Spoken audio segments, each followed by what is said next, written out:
Vamos abrir as nossas Bíblias em Mateus 19. Jesus disse: deixai vir a minhas crianças, porque delas é o reino dos céus. Inclusive nesse capítulo ele fala isso. Ok? Então vamos ler um texto. Eles vão subir. Se algum visitante está com criança, a partir dos 3 anos até os 12, eles podem subir no horário da palavra. Terminou a palavra, eles descem e vêm ficar com vocês, tá bom? Então vamos ler Mateus 19, verso de número 25. Ouvindo isto, os discípulos ficaram grandemente maravilhados e disseram: sendo assim, quem pode ser salvo? E Jesus, fitando neles o olhar, disse-lhes: isto é impossível aos homens, mas para Deus tudo é possível. Então lhe falou Pedro: eis que nós tudo deixamos e te seguimos. Que será, pois, de nós? Vamos fazer essa última pergunta, que é o tema da mensagem de hoje. Existe algo muito importante aqui que nós queremos refletir. Vamos ler? Que será, pois, de nós? Outra vez. Que será, pois, de nós? Senhor, fala conosco, ministra o nosso coração e edifica as nossas mentes e o nosso espírito. Oramos agradecidos no nome de Jesus. Amém. Você pode sentar.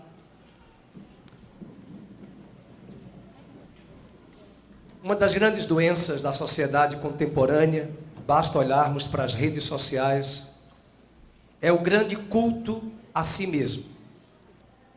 Não estamos falando de culto de igreja, estamos falando de culto, de prestar homenagem a nós mesmos. Nos dias de Paulo, o apóstolo, que escreveu uma boa parte do Novo Testamento, afirmava que o Deus de muitos homens é o próprio ventre. E com a onda dos selfies, e com essa sociedade hedonista que prima pelo prazer, o culto ao prazer, prazer pelo prazer, o que importa é ser feliz, a humanidade não mede esforços para encontrar plenitude na sua vida, mas uma vida voltada para si mesmo. É esta sociedade presa ao seu próprio umbigo, que cultua a estética, a beleza, a forma, a aparência, mas não prioriza o cuidado espiritual da nossa alma, o cuidado dos valores, o cuidado do coração que Salomão, filho de Davi, que foi ensinado pelo próprio pai Davi, mas ele mesmo que escreveu os grandes provérbios, o livro de Eclesiastes, ele mesmo se desvia e buscou nas coisas, nas prioridades. Os ídolos de hoje não são mais os ídolos do paganismo dos dias de Cristo. Os ídolos, eles são abstratos. O próprio Agostinho de Hipona, que foi um grande pai da igreja, da patrística, da filosofia, que ensinou no 4º século da era cristã, disse no livro Confissões, que o vazio que o homem tem no coração dele só pode ser preenchido pelo próprio Deus. A religião não nos preenche. A função que temos até mesmo numa igreja não nos preenche. Jesus contou em um dos seus sermões um grande homem rico, e não há nenhum problema em ser rico. Eu viajei agora nas férias e li a 2ª biografia do Abílio Diniz. E mesmo ele sendo católico, tradição cristã, sua 2ª esposa, que deu suporte. Eu dizia isso ontem para os homens, os sacerdotes do lar, que Deus teve que mostrar para ele que o Deus dele se chamava Pão de Açúcar. Seu coração foi desafiado, não apenas naquele detalhe do sequestro, naquele detalhe de tantas traições, até mesmo dentro do próprio grupo da família. Ele enfrentou até traição na diretoria. Mas Deus teve que mostrar para ele que o pão de açúcar deveria sair da vida dele. Não foi nenhum homem de coach para dar a ele uma palestra e dizer o que ele precisava fazer. Foi Deus. E ele aprendeu com a vida, com as circunstâncias e com Deus. Muito mais. Que a vida não se resume a essas prioridades que a sociedade contemporânea dita, e não apenas a contemporânea, a de cada geração. O Evangelho vai nos falar muito nos sermões de Jesus sobre prioridades. Jesus estava falando aqui no capítulo 19, acompanhe, no verso 23, que é muito difícil um rico entrar no reino dos céus. Mas cuidado para não fazer leituras errôneas da Bíblia. Jesus foi sepultado no túmulo de um homem riquíssimo chamado José de Arimateia. Ele era rico, mas ele não tinha seu coração apegado ao dinheiro. Nesse mesmo texto, antes de falar no verso 23, Jesus está fazendo sermões, mostrando sobre prioridades. Ele vai falar no verso de número 16 ao 22, da história do jovem rico. Não é citado o nome desse jovem, mas esse jovem possivelmente ele é tão confrontado naquilo que Deus fala com ele através de Cristo. Ele era um homem bom, ele era uma pessoa que cumpria os mandamentos do judaísmo, ele sabia quais eram os mandamentos, e ele perguntou para Deus para Jesus, qual era o maior mandamento. O que ele poderia fazer para herdar a vida eterna, porque ele guarda todos os mandamentos. Como Jesus não perde tempo para fazer rodeios, ele vai direto no ponto, e só para esse rico ele disse, porque para outros ricos ele não falou isso. Ele disse para esse jovem, para quem não sabe, essa história aconteceu no ministério de Jesus, mas São Francisco de Assis, que viveu no século XI da era cristã, teve uma experiência com Deus, lendo essa história do jovem rico, porque ele era de família rica. E Deus mostrou para ele que o que o jovem rico não fez, ele deveria fazer. Deus não mandou os discípulos de Francisco de Assis, os franciscanos, optarem pela miséria e pela pobreza. Não. Deus pediu e pede até hoje, a mim e a você, quais são as prioridades.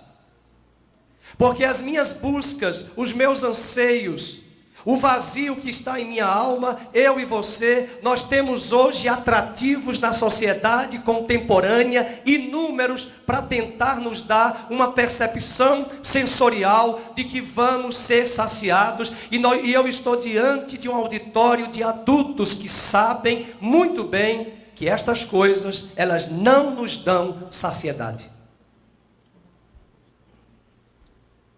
Jesus está falando de prioridades e ele não é tolo de achar que rico não vai entrar. Ele disse que é difícil quando alguém tem seu coração apegado nestas coisas. Mas o próprio Jesus foi servido por José de Arimateia, riquíssimo, que deu o seu túmulo, porque não eram todas as famílias que tinham túmulos bonitos, que até hoje você pode ir a Jerusalém e visitar o túmulo.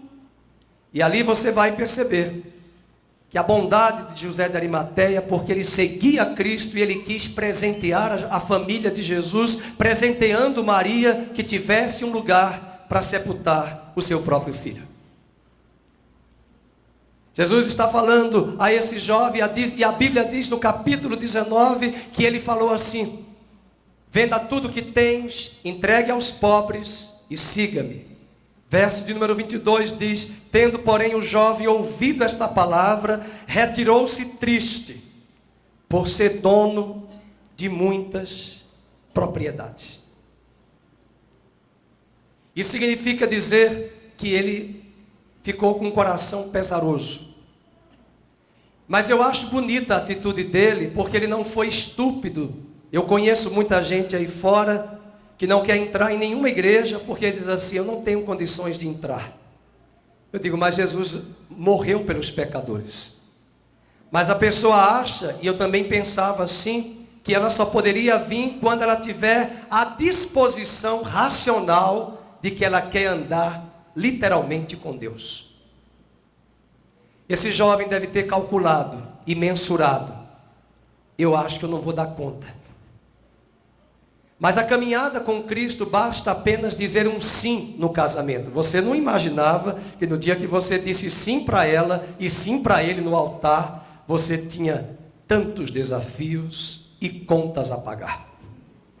Ontem eu fiz um casamento, nós demos tanta risada na hora da recepção lá em Montemor, de uma ovelha que foi minha ovelha lá em Montemor, e eu vi esse menino crescer, o Dário, nome de imperador medo-persa. E aí ele, depois da cerimônia, 15 minutos, até o pessoal do som brincou com ele, porque ele foi dar uma palavra de gratidão aos convidados, e ele só dizia assim: olha, irmãos, porque casamento é difícil, muita conta para pagar. E eu digo: conta da festa, conta de todas essas estruturas. Mas ele fez o cálculo, e talvez esse jovem rico, que São Francisco de Assis se inspirou nele, no texto. Ele fez o cálculo, e nós precisamos calcular, porque ninguém está aceitando Cristo como mercadoria barata, porque Ele não é. Ele é o autor do universo, Ele é o autor da vida. Cristo não gosta de pessoas que vivem na caducidade da letra, da tradição religiosa. Ele quer caminhar com pessoas, andar com pessoas, se revelar a elas. Mas ao mesmo tempo, como num casamento, se exige lealdade e fidelidade, Ele também exige a nossa parceria e lealdade até a morte. Se você for a Roma, quando tirar foto no Coliseu, não se esqueça, não fique apenas nas cavernas, nas catatumbas onde os cristãos foram mortos. Peça para o guia da Itália, de Roma, dizer para você: assista ao filme Gladiador e lembre-se que pais estavam na arena, e César, o imperador, perguntava uma palavrinha em grego: quem é Curios? Quem é Curios? Quem é Senhor? E ai, se aquele cristão na arena romana dissesse no Coliseu que Cristo era Senhor. Porque se ele afirmasse que Cristo era Senhor, o imperador fazia apenas um consentimento de menear a cabeça, e as bestas feras eram largadas na arena, com semanas sem comer carne de animal nenhuma, para devorar e rasgar os corpos e transformá-los em cadáveres na arena. E aqueles pais não rejeitaram a Cristo, e num olhar um pouco mais distante, seus filhos estavam na galeria do Coliseu, assistindo o espetáculo que acontecia aos domingos, de César, por fúria, perseguindo a igreja cristã. A história da igreja não é uma história de flores. A história da igreja não é uma história de rosas. Ela pode ser até uma rosa com vários espinhos. E a vida cristã nos chama para a renúncia. A maior renúncia não é renunciar coisas, é renunciar o eu, é renunciar a minha vontade, é renunciar às minhas vaidades, às minhas futilidades. Por que que Madre Teresa de Calcutá foi eleita a mulher do século XX? Por que que Bill Gates não foi eleito o homem do século XX? Por que que o homem que criou o avião não foi eleito o homem do século XX? Por que que a revista Time disse que a mulher, a personalidade do século XX foi Madre Teresa? Porque o mundo está procurando cristãos que não vão ficar na miséria e na pobreza. Não é isso, não é porque ela era pobre, é o desprendimento e a renúncia de seguir a Cristo e ir aonde Ele quer que nós estejamos. O chamado de Abraão é um chamado de partida. Sai da tua terra, sai da tua parentela. O nosso chamado hoje é: sai das conveniências, sai da comodidade, sai do culto a si mesmo, sai de agradar os outros, agradando aos outros e desagradando a Deus. Sai das suas conveniências, sai do seu mundinho, sai da visão de Trump, que só vê Estados Unidos da América. Nós não estamos mais numa colonização, nós não estamos mais no império onde um manda. É essa visão medíocre, curta, míope, que Deus quer tratar hoje de manhã. E eu já quero avançar com 3 pontos importantes. O primeiro ponto aqui, nesse tema, no cuidado excessivo por nós, é a frase que eu trago a atenção aqui. Os discípulos que abdicaram, eles eram pescadores, a sua maioria. Mateus, que escreveu esse livro, ele era fiscal de rendas da Receita Federal do Império Romano. Imagine os impostos que ele computava, além dos 27,5% do leão. E os outros impostos, IPVA, IPTU, né? ISS, tantos impostos, e esse fiscal estava ali recebendo propina, mas Mateus se converteu a Cristo, deixou tudo. Pedro deixou a sua indústria pesqueira e foi seguir a Jesus. E eles perguntam nessa hora: e nós? O que será de nós que abrimos mão? Aqui talvez nessa frase ainda está umas reticências de questionamentos. E agora, será que eu tomei a decisão certa, Mateus? Será que eu mensurei? Será que eu não estou metendo a minha vida numa seita, num qualquer lugar? Será que eu não estou seguindo homens? Será que eu não estou seguindo um louco? Eu também fiz essas abordagens a muitas pessoas e a mim mesmo. Mas também Jesus vai falar agora nesse cuidado excessivo por nós. O primeiro ponto: cuidado para não colocar o foco em si mesmo. Cuidado para não colocar o foco em si mesmo. E a grande emblemática é: quanto é que eu vou ganhar com isso? Às vezes não é ganhar dinheiro. Às vezes é ganhar oportunidades, conveniências. Eu já vi pessoas em igrejas que não queriam frequentar aquele grupo, mas queriam frequentar aquele grupo de comunhão da escala da High Society, porque lá tem mais oportunidade. Deus não trabalha com essa lógica. Quanto eu vou ganhar? E o grande perigo é negociarmos a vontade de Deus. A sociedade de hoje, e a gente fala sociedade, mas não é mosquito, nem cachorro, nem gato. Somos nós, homens. Nós buscamos as conveniências. Nós buscamos as facilidades, os meios.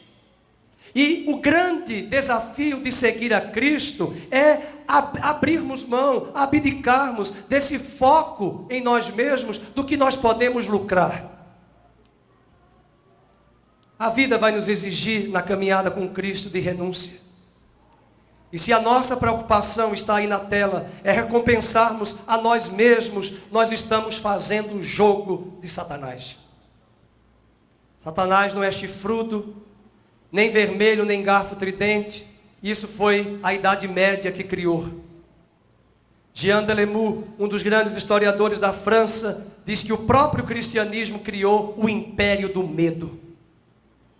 É um dos livros de Jean Delémou, ateu, mas que critica a igreja cristã, mostrando que a própria igreja criou certas teologias para amedrontar, para que as pessoas se submetessem a Deus no grito e na força, e Deus não trabalha dessa maneira. Deus nos chama em amor. Às vezes, como eu disse domingo passado, Deus se utiliza do sofrimento e da perda para gritar em nossos ouvidos, quando nós estávamos nas vacas gordas e nós não ouvíamos. E às vezes uma crise existencial, uma perda, pode ser não a depressão para tomar Rivotril a vida toda, pode ser uma oportunidade ímpar que Deus nos dá para fazermos uma revisão dos nossos valores, das nossas prioridades, das nossas escolhas e da nossa vida. Jesus está dizendo que o nosso foco não pode ser eu, você, é Ele. Paulo diz em Romanos 11, porque dele, por ele, para ele são todas as coisas.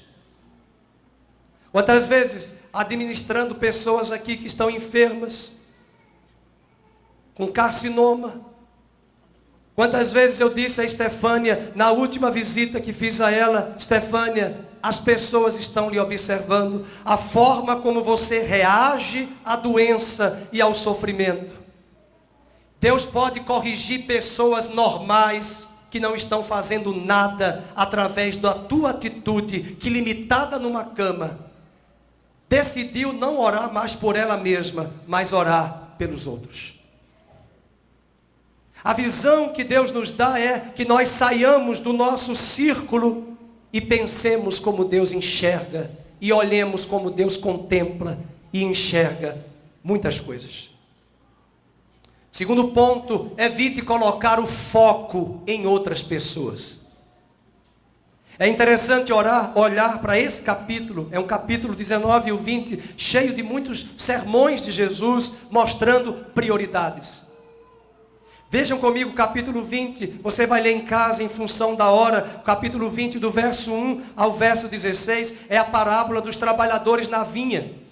É uma parábola, não é uma história verídica, é uma metáfora que Jesus se utiliza para fazer janelas, conexões, análises criteriosas. Jesus está falando de uma figura de Deus Pai que contratou servos dele para trabalharem na vinha. A vinha é o planeta Terra. A vinha é a terra. Os trabalhadores são os servos de Deus, porque Deus tem filhos, mas nem todos os filhos são servos. E os servos são chamados para trabalhar na primeira hora, na segunda hora, na terceira hora e na 1ª hora e na última hora. Jesus estava falando de que ao longo da cristandade, Ele vai chamar muitas pessoas que vão servir. Deus não tem várias igrejas, Deus só tem uma igreja. Deus não é católico, Deus não é evangélico, Deus só tem um partido, aqueles que são de Cristo. As denominações cristãs que existem, elas são dos homens, são nossas, é necessário, exige documentos. Nós temos aqui advogados, tem que ter CNPJ, até terreiro hoje de macumba, de candomblé, tem que ter CNPJ, não é a casa da mãe Joana. Mas isso são construções humanas. Não misture cristianismo com os discípulos de Cristo. Cristianismo é a instituição. Agora, a igreja de Cristo são pessoas. E as pessoas também são falhas. Você também erra. Nunca diga que está decepcionado com aquela pessoa. Lembre-se sempre, eu já decepcionei pessoas. E se eu decepcionei, eu também tenho que ter estrutura de que alguém pode me decepcionar.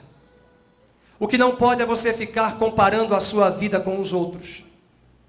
E essa parábola da vinha, acompanha aqui o raciocínio, no verso número 10, você vai ler em casa, ao chegarem os primeiros que foram contratados lá, logo no começo da primeira hora, verso 10, 20 e 10.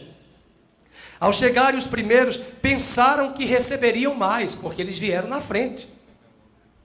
Tem muita gente que pensa que porque veio lá, tem muita gente na igreja que diz assim, eu tenho 50 anos de igreja. Aí eu já olho, deixa eu dar uma olhadinha, dependendo da pessoa eu respondo. É patrimônio histórico tombado? Agora, se você for 50 anos, patrimônio histórico lapidado, tá ótimo. Porque se você acha que porque tem 50 anos de igreja é melhor do que aquela pessoa que está lá fora, você não entendeu o evangelho. Se você acha que tem anos só porque nasceu na igreja, cresceu na igreja, você é melhor do que qualquer homem aí fora, você não entendeu o evangelho. Porque a Bíblia nos chama para mostrar que eu e você somos de barro, que eu e você somos falhos. E se a graça de Deus alcançou a minha vida e a sua e nos transformou, Ele pode transformar o pior indivíduo que a sociedade tem na terra. Se você pensa que esses políticos do Lava Jato são os piores, não se esqueça de ler a Bíblia na história de Zaqueu, que roubou muito. E a Bíblia diz que quando ele era baixinho talvez, porque ele teve que subir numa árvore, e quando ele viu a Jesus, não precisou de pastor pregar para ele. Ele olhou para Jesus e disse, Jesus, entra na minha casa. E os discípulos ficaram assim, ele vai entrar na casa de ladrão, processado, condenado no Lava Jato. E antes deles replicarem e falarem audivelmente, o próprio Zaqueu disse: tudo que eu roubei, eu vou restituir 4 vezes mais. É 4 ou 5, agora eu esqueci. 4 vezes mais. Acho que ele fez a conta, né? Foi logo as taxas, né, que os juízes fazem, mandam os advogados fazer, ele pega a conta, mas ninguém falou nada para ele. O evangelho tem esse poder de convencer. Você não tem nada que dar sermão, você não tem nada que dar, você tem que fazer isso. É Deus quem vai falar. Quem tem um encontro com Cristo. Acontece a mesma coisa com os magos. Os magos fizeram um acordo com Herodes, combinaram com Herodes que quando eles encontrassem o menino Jesus, eles diriam para Herodes aonde estava o menino para matar o menino. Viram o menino. E a Bíblia diz, lindo esse texto, e eles regressaram por outro caminho e não se voltaram mais para Herodes. E aqui agora no verso 10, na parábola, eles estão se comparando. Ele diz assim: bem, como nós somos os primeiros, nós vamos ganhar mais. O nosso galardão vai ser maior. Olha a disputa. Até no outro capítulo, você vai ler seguinte, lá no Evangelho de Marcos, que aliás, no mesmo capítulo aqui, capítulo 20, essa história é muito bonita. No verso 20, você vai ver lá, é o pedido da mãe de Tiago e de João. Olha, foi até a mãe, tem gente que coloca até a mãe. Aquela pasta de dinheiro lá, estava lá na Bahia, era a mãe, sabia de tudo. Olha a confusão, tem gente que põe até a mãe. Aí a mãe vai lá, Jesus, dá para colocar ele na Casa Civil, no Ministério da Casa Civil, pelo PTB, e dá para colocar esse outro aqui no Ministério da Fazenda? Dá para colocar? Jesus disse: não, isso aí quem vai colocar é Deus, meu Pai. Cristianismo não é um lugar para buscar status quo. Cristianismo não é um lugar para buscar posições. Cristianismo é um lugar para servos que renunciam, que abrem mão e querem servir. O dono da Colgate é protestante nos Estados Unidos. Ele vai para a Igreja Batista, onde ele congrega, e lá na igreja, nos Estados Unidos, ele é diácono. E o que esses irmãos fizeram aqui hoje, entregar, ele é um garçom e um diácono na Igreja Batista. E ali, ele não é o presidente executivo da Colgate. Ele é tão servo quanto eu e você. Porque no cristianismo, Tiago diz que Deus não faz acepção de pessoas. E não importa se é pobre, se é rico, se é branco, se é negro, se é homem ou mulher, se é escravo, se é livre, se é bárbaro, se é cita, todos sois um em Cristo Jesus. Colossenses capítulo 3.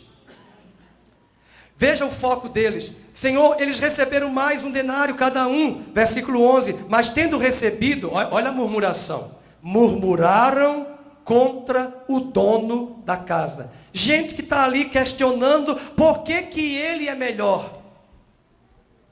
Eu abro um parênteses. Muitas vezes eu, como pastor, muitas vezes um padre, um rabino, não vai conseguir entrar na casa de um grande executivo, que está bem vestido, mas a alma vazia, querendo se suicidar. Mas uma empregada doméstica, se ela for uma cristã, na mesma altura e gabarito daquela menina que possivelmente tinha 12 anos, que estava trabalhando como exilada, secretária, empregada da esposa de um general da Síria, onde hoje é a Síria. Pastor não entraria lá, rabino não entraria lá, pai de santo não entraria lá, pastor e padre não entrariam lá. Mas aquela menina disse: eu conheço um profeta em Israel, que se ele orar pela sua vida, não ele, mas o Deus de Israel, pode te curar da hanseníase e da lepra. E quando nós começamos a comparar na igreja quem é o maior, quem é o melhor, nós não estamos entendendo. Meus queridos, tem muitos pastores que são escritores famosos, mas não têm tato com pessoas. Tem muita gente no público cristão que é palestrante, que é ministro, que canta, mas ama as multidões, mas não sabe lidar com pessoas. Cheiram a lã das ovelhas, mas não amam ovelhas. E amar não é beijar, amar é como diz o primeiro ponto que eu falei, saiamos de nós mesmos, vamos servir, e quando eu sirvo, eu descubro plenitude, sentido na minha vida. Há um ditado popular que diz, eu não vivo para servir, eu não sirvo para viver. E esse é o problema do mundo cristão contemporâneo. Nós queremos restaurantes, igrejas, self-service, para chegarmos na igreja, apertarmos um botão e sair tudo no automático. Mas o cristianismo nos chama, nesse desafio célebre, de renúncia, desprendimento, morte, entrega total. E quando achamos que perdemos, Deus é tão lindo, Ele vem e ressuscita os sonhos dEle para nós, e nos presenteia, e nos dá, rica e abundantemente, não riquezas, mas Ele vem suprir as nossas necessidades. E se Ele der riquezas, é porque Ele viu que o nosso coração não está apegado a elas. E se nós estivermos apegados a elas, Deus vai tirar, porque Ele não quer perder coração e relacionamento. Eu pergunto, essa história que eu vou falar rapidamente em João 21, do verso 20 ao 22, vocês também vão ler em casa. Jesus já havia ressuscitado, Jesus está ali conversando com Pedro. Jesus perguntou a Pedro 3 vezes, tu me amas, tu me amas? E ele responde, não vou entrar aqui no contexto hermenêutico, qual foi o verbo que Jesus usou 3 vezes para perguntar, tu me amas? Mas alguma coisa Pedro viu de ciúmes em João. João era o discípulo que ficou com Maria até a morte. Maria já era viúva quando Jesus morreu na cruz do Calvário, e Jesus pediu a Maria para cuidar, a João para cuidar dela. Maria foi sepultada em Éfeso, onde hoje é a Turquia. Foi João quem cuidou. João tinha 18 anos quando começou o ministério de Jesus, 17, 18, morreu com 95, 98 anos de idade na Turquia, onde hoje estão as ruínas de Éfeso. E aquele jovem, Jesus pediu a ele para cuidar. Jesus não vai pedir nada a alguém que não vai responder a ele na altura. Mas aí Pedro olha assim, mas para que Pedro vai ficar preocupado com João? Aí João, ele lembrou da cena. E quanto àquele ali, que é o discípulo teu amado, que se deita na tua cabeça, e quanto a este, como é que vai ser a vida dele? E eu coloquei aqui em negrito. E quanto a este? Jesus respondeu mais ou menos assim com classe. Não é da sua conta. Fique preocupado com o que eu vou fazer com você. Porque eu estou te dando autoridade para você tomar conta da igreja, do meu povo. Não é para ser líder soberano. É para você cuidar de almas. Não é de prédios, é de almas. E aí ele olha assim, mas será que o galardão dele vai ser igual ao meu? Como é que vai ser isso? Né? E tem muita gente assim. Você sabia que no mundo de executivos, tem pessoas, aqui eu tenho alunos de direito, estou vendo aqui a filha da Letícia. Você tem professores, eu estudava na Unicamp, foi a minha tristeza, crise existencial, eu fui atrás de um professor, está sendo filmado, eu não posso falar o nome dele, mas não há nenhum problema. Eu fui atrás porque ele era o bambambam de uma disciplina. Você sabe quantas aulas aquele homem me deu? Só uma. Ele viajou o tempo todo pela FAPESP com pesquisas, mas eu queria a aula dele. Vieram alunos da USP, mas eles não tiveram aula e desistiram porque ele estava viajando com pesquisa. Ele colocou um aluno de doutorando, para dar aula, e o aluno era da Argentina. Oh, glória a Deus! Todos ficaram na sala. Eu falei para a menina, minha filha, se você sair, eu vou ficar sozinho. Vamos ficar nós dois. 8 já saíram. Mas eu sou ouvinte, mas você vai ficar. E aí eu disse, vamos fazer o seguinte, eu vou reforçar o meu espanhol. Eu já tinha estudado espanhol na juventude. Eu digo, agora eu vou aprimorar o meu espanhol com ele. Na 17ª aula, a penúltima, esse professor veio. Meus queridos, quando esse homem veio, o nome dele é o nome de 2 apóstolos. É só a dica que eu dou. Quando ele chegou, eu digo, deve ser aquele cara. Não, e ele é muito gabaritado. Ele é um escritor. Mas ele não tem muito feeling para dar aula. E eu que sou muito afoito para aprender conhecimento, eu disse, meu Deus, ele fala muito baixo, eu não estou entendendo nada, muito baixinho assim. Eu digo, meu Deus, eu prefiro o argentino. Mas resumindo, ali eu entendi uma coisa muito clara. Tem muitos que são pesquisadores, que produzem material escrito, mas não são professores de pó de giz. Tem muita gente na igreja que escreve, que dá palestra, mas não consegue tocar em corações, discipular, tirar carrapato, tirar espinhos. Agora, se eu me dispor a servir a Deus, Deus vai colocando isso em minha vida. Porque Jesus ministrava no café filosófico da CPFL para multidões, mas falava para uma pessoa só, a mulher samaritana.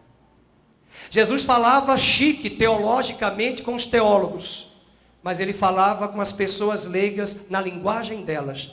Me dá um copo d'água. Me dá, não, está errado, é dá-me um copo d'água. Dá-me um copo d'água. Então, nós precisamos ser como Jesus. Lidar com multidões. Lidar com pessoas. Deus naquele dia não vai olhar quanto você escreveu de livros. Quantos CDs você cantou, gospel, publicou. Quantas palestras de coaching você deu. Quantos Rock in Rios o diretor executivo, fundador do Rock in Rio fez? Ele vai perguntar, quantas capacidades te dei, dons e talentos que você não canalizou para o meu reino? Quantos talentos? E não fique pensando que Deus vai perguntar, esqueci o nome dele, do diretor do Fernando Beiramar, do diretor do Rock in Rio. Deus vai perguntar para mim, naquele dia. Você gostava de pregar, Fernando? Mas será que você gostava das minhas almas, dos meus filhos? Quais são as motivações que estavam no teu coração? E o Evangelho nos coloca no núcleo duro do que é prioridade na vida cristã. E o último ponto. Concentre a sua mente e seu coração em Jesus e faça a sua vontade. O primeiro é, saia de si mesmo. Não se preocupe com o outro. Depois você lê a parábola lá. Eles ganharam mais, eles ganharam menos. Mas naquele dia Deus não vai ponderar construções, produções. Ele vai ponderar motivações. O que fizemos foi para a glória de Deus ou foi para massagear o nosso ego? O que fizemos foi para a glória de Deus ou para deixar um nome registrado na terra de quem nós somos? Naquele dia, queridos, e eu tenho medo desse dia.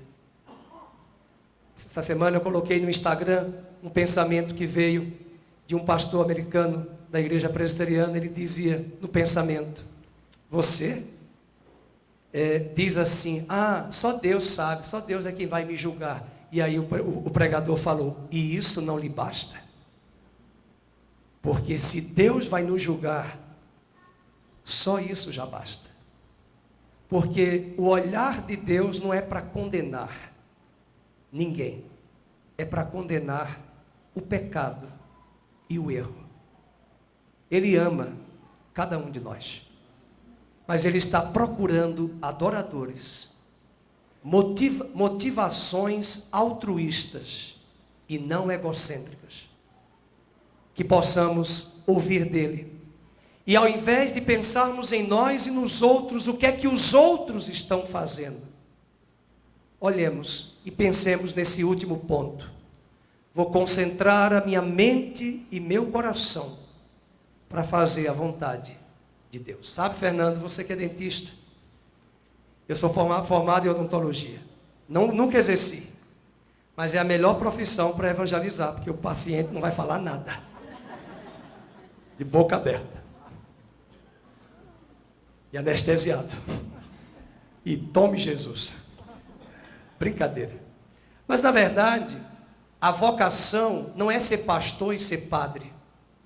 Martinho Lutero e os reformadores, e até a igreja cristã lá atrás, sempre disse: a vocação é para a glória de Deus, sua profissão é para a glória de Deus. Você tem que ser um facilitador e usar a sua profissão. Que Deus leve essa palavra para os funcionários públicos do Brasil, para que eles saibam que eles são servos nossos.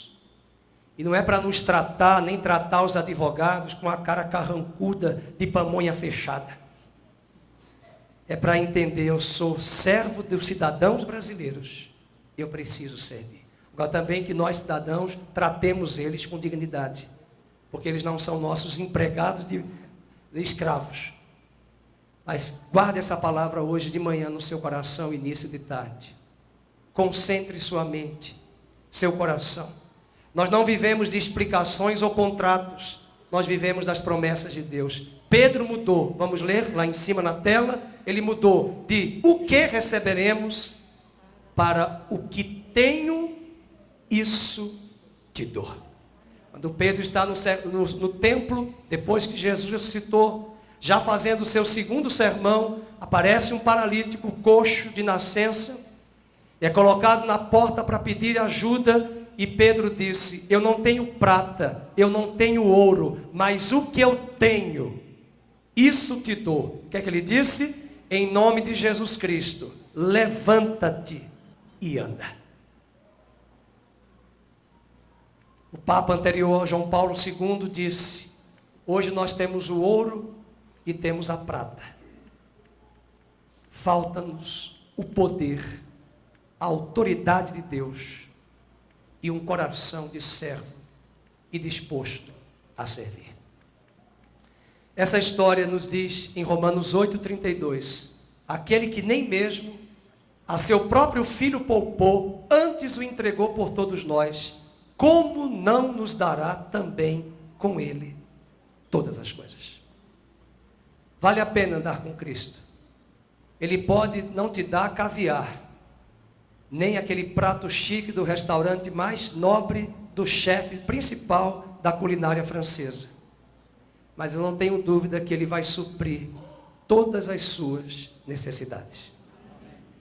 Saiamos eu e você do nosso mundinho de nós mesmos, da preocupação com o outro, que as redes sociais nos inquietam tanto para saber o que ele está fazendo, o que ele está produzindo. Esqueçamos do que o outro está fazendo e pensemos, o que eu estou fazendo para o reino de Deus? Quais são as prioridades?